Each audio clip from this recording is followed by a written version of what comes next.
Okay, hello everybody. Welcome to Korean Atlanta Mentorship. And in this video, we're going to keep studying velocity banking.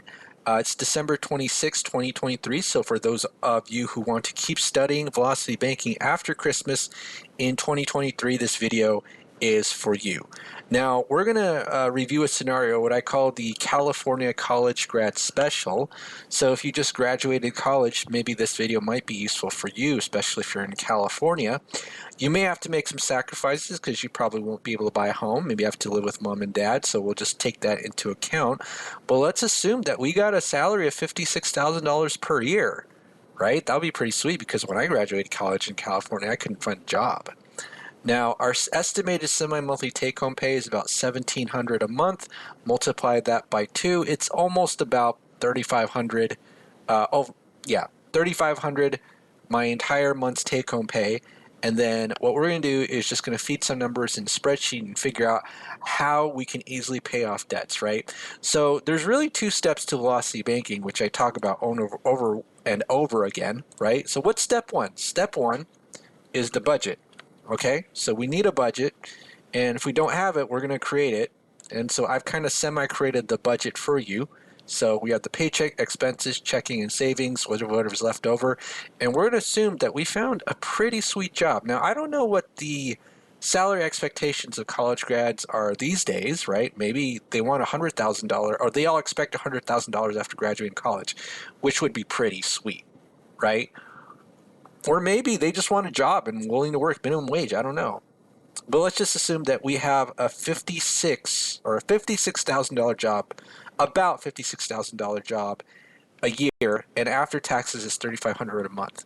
Now, because we live in California, we're actually going to live with mommy and daddy because we can't afford to buy a home, and rent is kind of expensive. So we're going to put rent as zero because we can't. If we decide to actually rent our own place or not live with mom and dad and try to buy a home, we'll be in negative cash flow, which is what we don't want. So mommy and dad are going to be really generous for us and let us live with them. Other things too. So what I've done is this expense breakdown. So here's the thing. You put your paycheck, you put your expenses, you put whatever's left over, and sometimes you may not know what's left over. So after that, just calculate your expenses doing what we call the expense breakdown, right? So here I've made up some figures, student loan 2. So some of you, I know, have multiple student loans, right? I got a credit card. So maybe we spent $10,000 in college on a credit card. No rent because we ain't paying rent today. We're going to live with mom and dad and maybe even sacrifice a little so that we can live comfortably once our debts are paid. And then other things like food, insurance, gas, whatever, right? Okay, so now we have our budget. Actually, we haven't completely covered our budget because we have to know the monthly payment. So what do we do there? We can go to bankrate.com and you can just kind of Google Bankrate and loan calculator. And funny thing is they have what they call the student loan calculator. And the student loan calculator is pretty much the same thing as the loan calculator. Like you type in the same numbers, 5,000, 5 years, 5%, right? Actually, let me just do this, 5,000, 5 years, and I'll calculate it. You'll see that this is exactly the same. So I don't know why they have a student loan calculator versus a loan calculator. They're the same thing because a student loan is a loan. But I think maybe in the Google search results, they think it's easier to find you if you just kind of create a separate page for this. But yeah, let's figure out what our monthly payments are. So it's $25,000 at 6%. And we're just going to assume that these are the beginning of the loan. So $25,000 at 6%, right? And let's go ahead and do that. Calculate. So 483.32. So let's go ahead and write that down. 483.32. Okay. Next loan, 15,000. So let's do 15,000, 15000 at 6% is 289.99. So 289.99. And if you take it, just sum these up, the combined balances of the loan is pretty high. It's about 40,000, which is pretty high, right? And then let's say we have a $10,000 credit card balance at 30%. So I've already kind of done that for you here. And what is the payment? The payment is $350, right? So that's the minimum payment. All right, so now 350. So 350. Whoopsie, I just screwed up. All right, so let me go back here. 350. Okay. And then other food, insurance, gas, this could be variable. Maybe mom and dad are paying for this, or you want to chip out and say, hey, thank you for letting me live rent free. I'm gonna put, chip in expenses, and even though I'm saving a lot of money living with you all, I'm gonna put in 1,200. That's my budget, or that's my budget for my total expenses. And then what you do is you just kind of have to sum them up. So sum them of B8 to B12, right? And then if you want to find out your leftover checking and savings, all you got to do is just do B2, because we're at column B, right? 2 minus 3. So equals B2 minus B3. And what do we have checking savings left over? About $1,100 a month. Now here's the crazy thing, right? What if mom and dad didn't let us live with them at home, right? And we had like $1,000 a month rent, or maybe 1,200, 1,300. Dude, we'd be paycheck to paycheck or negative cash flow. That is no bueno, right? So that's why sometimes it's okay to live with other people when it's at the appropriate moment. And then once you do have enough, and once you, have secured, cemented your financial base, then, we can pay rent, or we can pay a mortgage, right? But because sometimes we have to make a little bit of sacrifices, and once in a while it's okay to live with other people if they are generous enough to do that. All right, so now we've done that. Okay, so now we talk about the first two requirements. So the first requirement is the budget, which was pretty much done now. And the second requirement is your line of credit, and that will be what we call your operating account. Operating account. So those are only the first two requirements. So this is what I did. I'm assuming that you somehow have access, went to a bank and said, hey, I want a personal line of credit, right? And they gave you up to $6,000 limit at a 15% interest rate, right? Now, I have over $220,000 lines of credit, and my biggest line of credit is my home equity line of credit because I own a home, right? $50,000. I'm pretty sure if I get a new one, it'll actually be more. And then I have a personal line of credit at a $15,000 credit limit. But let's just assume that, we were able to get $6,000 from a bank, right? And all that means is that we go to the bank's website, we click a button, and they're able to dump $6,000 cash into our checking account and charge us a 15% interest rate. And what we're going to do is use this line of credit to be able to pay off our debts, right? That's all. Yep. So, okay. Now, what we're going to do is rearrange some of our finances, right, so that we can pay off our debts easier. And we're going to have the exact same income, so $3,500, right? Now, what we're going to do is pay off some of our debts, transfer it into the line of credit, okay? And if we do that, then we're going to have one place where we put our entire paycheck into that line of credit. Now, if we had a bigger limit in our line of credit, obviously this would be much easier. But we're going to use a very small one because we're assuming that this is just a college grad who doesn't have a very good credit profile, but was lucky enough to get a line of credit from the bank. Okay? So now what we're going to figure out is, okay, which of these lines of credit, which of these debts can we move into line of credit? Now, take a look at this. We can only move $6,000. $6,000 into this line of credit, right?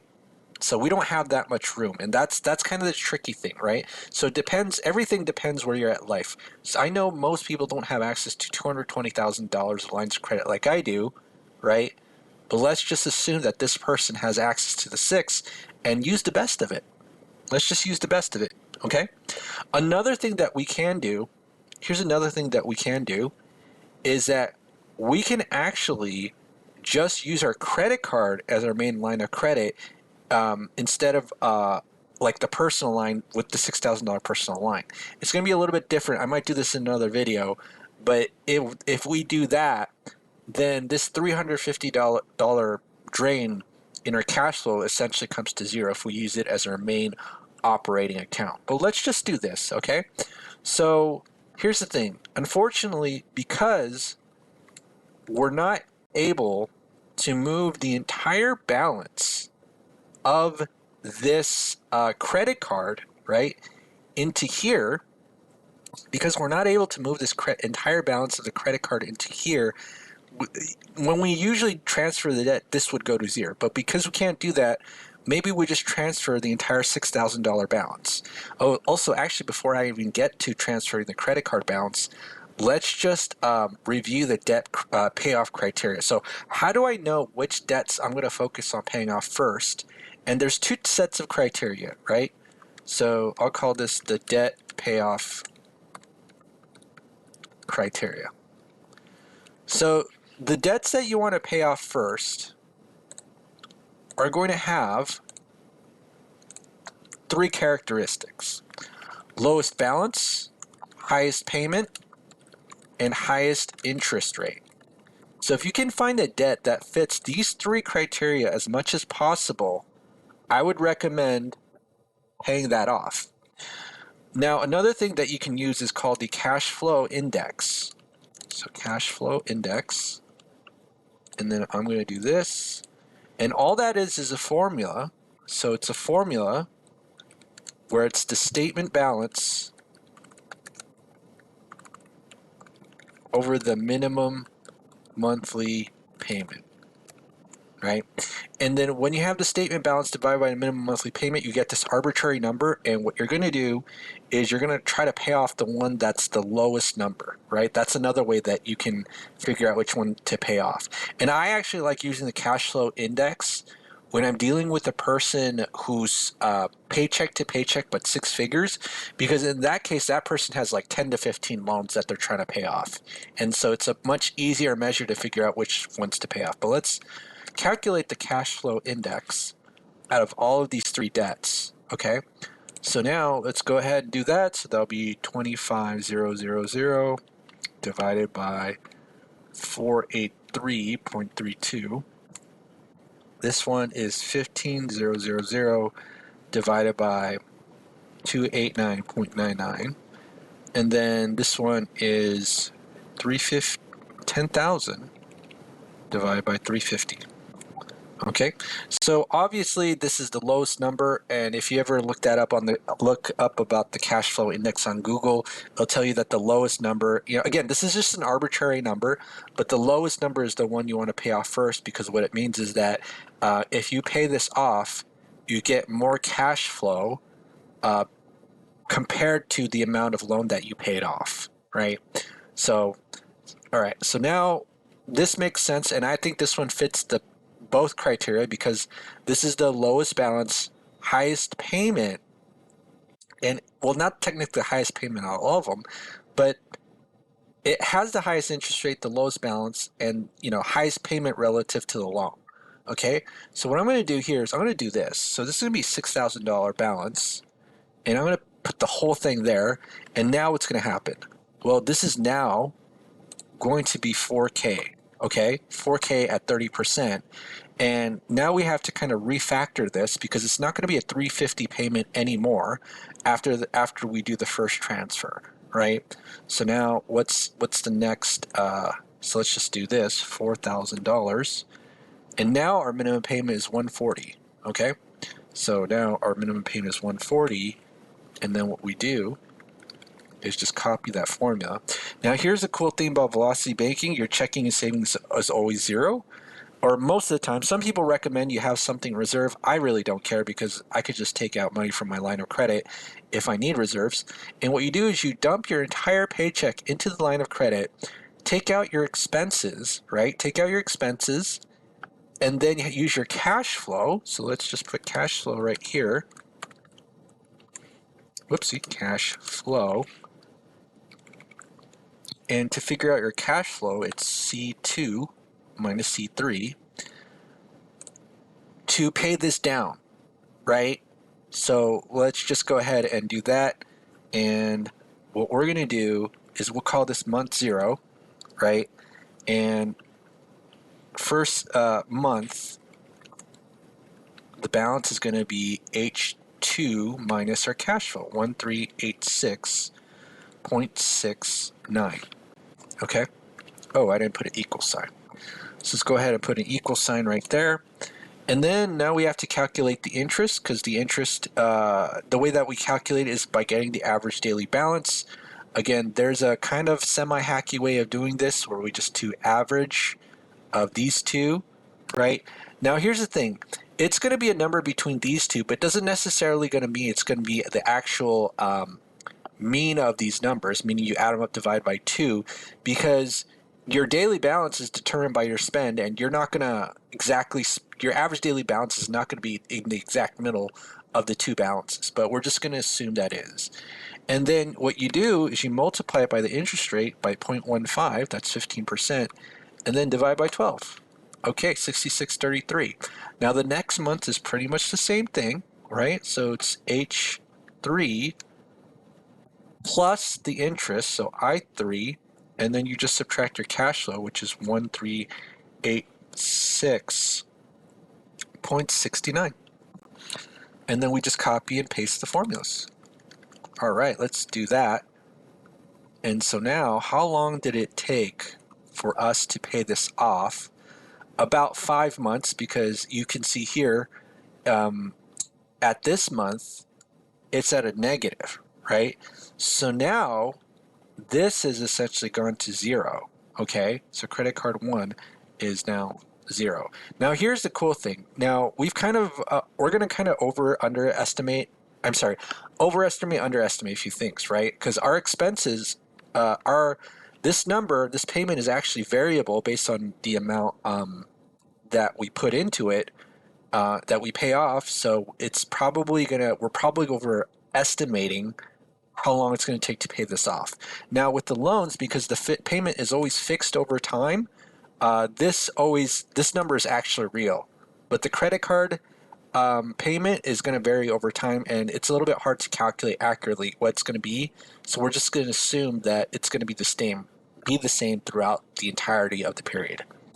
All right, so now this took about $10,000. Wait a minute. No. What am I saying? Okay.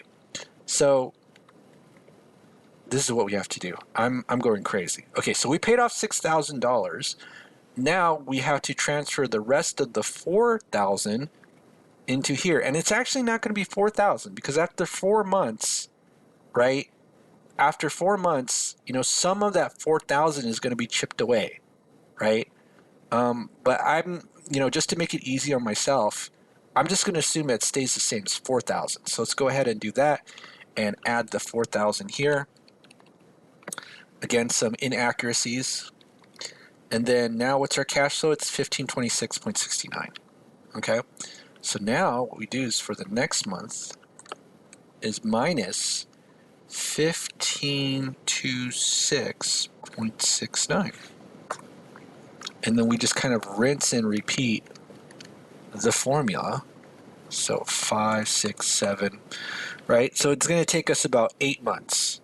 8 months for us to pay off this $10,000 credit card, or what was originally $10,000. Let me put this back to $10,000. Okay, awesome. Now we have a lot more cash flow, so we about $400 more cash flow to deal with. All right. So now, or maybe 350, yeah. So 350 cash flow. Now we have to figure out which one do we pay off first, this one or this one. Now, as you can see here, it really doesn't matter which one we tackle on first, but if we look at this debt payoff criteria, since the payment and the interest rate, okay, so let's take a look at this. Highest payment, lowest balance, that's one, and highest interest rate.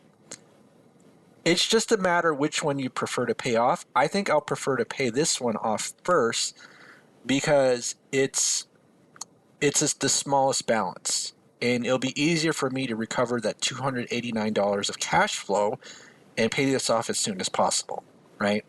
So let's see how long it takes off to pay, or actually where we are in this $15,000 loan. So when do we start paying it off? It's at 8 months, right? So what we're going to do is just take a look at $289.99, show amortization schedule. Let's assume that this is 1, right? And where are we? 8 months. 1, 2, 3, 4, 5, 6, 7, 8. So 8 months, and we're at $13,472. $13,472. So now we paid off about $13K in the loan. So 8 months, current balance is 13,000. Hold on. What was it again? 13. Yeah, 13,000. We'll just say 13,500. Make it easy at 13.5K. All right. And basically, we could just kind of do the same thing, right? So what we can do is just move this into $6,000 chunks. We might just, here's the other thing too. We might just move it in $3,500 chunks, right? So whenever you have a loan where the interest rate is actually lower than the line of credit, you don't have to put the entire line of credit for this to work, right? The only time I would suggest replacing the entire loan with the line of credit is when it frees up a significant amount of cash flow compared to the loan balance, okay? But let's just do this. So for here, I'm just only going to use up 3,500 of our credit line, okay, and move how much of the loan? So right now we're at 13.5, and now what we're going to do, okay, is move, let's see, right here, how much are we going to move? Let's move 4,500, okay? So 4,500, and then minus 4,500 equals, so 13,500 minus 4,500. Let's just do a quick calculation. How much is 13,500 minus 4,500? Now that's a $9,000 balance, right? So $9,000 balance. It's pretty sweet. Okay. All right, and then we just kind of rinse and repeat, right? So we just keep going, and let me take off this.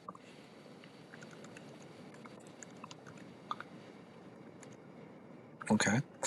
So 8, 9, 10, and then month 11, we put another $3,500 or $4,500 chunk in there. So minus another 4,500. And again, this isn't totally accurate because obviously we're still making the payment, so that $9,000 balance is not going to be $9,000. But whatever. So we have another. So let's just say we only have $4,500 left. All right. So plus 4,500, and then we just kind of rinse and repeat again. And then now we move our last 4,500, which will equal 0 again. Yeah, so some of my notation math is going to kind of be wrong because again, I'm doing it in real time, but you get the idea, right? So now this loan is going to be 0, right? So 12, 13, month 14. And if this is 0, guess what? Now we've increased our cash flow to 1,800. 1,800, insane. Okay, so now we're starting to chunk this at 14 months, right? So $25,000, 6%. So let's just take a look here. So $25,000 at 6%, and let's take a look at the amortization schedule. So now at 14 months, we got to figure out what the balance of the first student loan is. Whoopsie. 1, 2, 3, 4, 5, 6, actually 14 months. That's 1 year and 3 months. Okay, so I got to go to next January and then add 3 months. 1, 2, 3. So 19,000. We'll say 19.4K. Okay, 19.4K. 19.4K balance. Okay, so now what we do is just kind of do the same thing. What we do is we transfer 3,500 to here, or 4,500, we could do that, I think, 4,500. So plus 4,500, right? And then we have to subtract it from this balance right here. So 19.4 minus 4,500, what is that? So 19,400 minus 4,500, that's a 14,900 balance, minus 4,500 equals 14,900. Okay. All right. So now, again, we just kind of repeat that over and over again.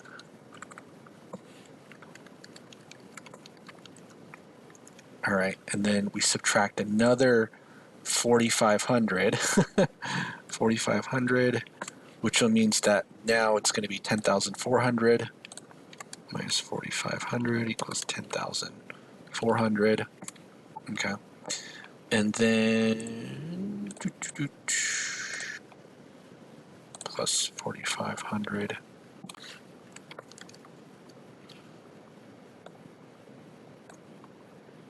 Well, actually, you know what? I screwed up, didn't I? Yeah, I did, because I didn't include our new cash flow. So 14 months, we add 4,500, and our new cash flow is 1816.68. 1816.68. Okay. And then we got to do that here. And we also have to do 1816. 1816.68.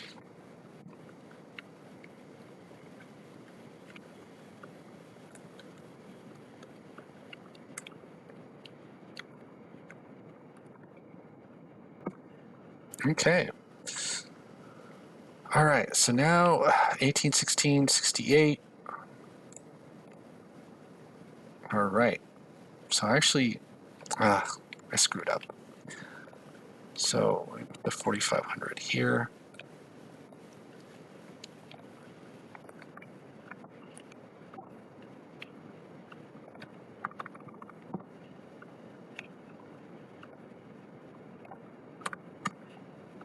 Okay, good. Now this is a lot better.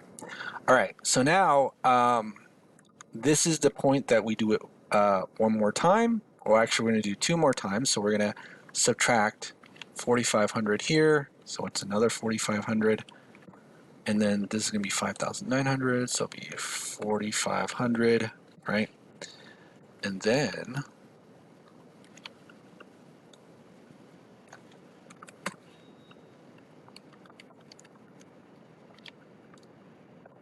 subtract 45. Actually, we'll just subtract 5,900. So 5,900, right? And then it's going to be 0. So we're going to, again, we're overestimating a few things, but let's just do this. 5,900, make it easier on ourselves. And then, bam. So let's do that. And what's our new cash flow? So when we did that, we have to subtract our new cash flow. And this is 0, right? Our new cash flow is 2,300. That's insane. Minus 2,300.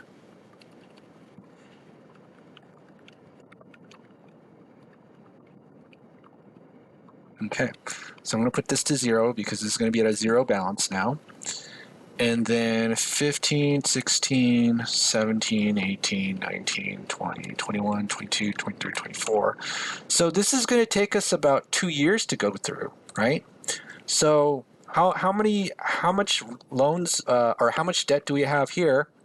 We have $40,000 of debt.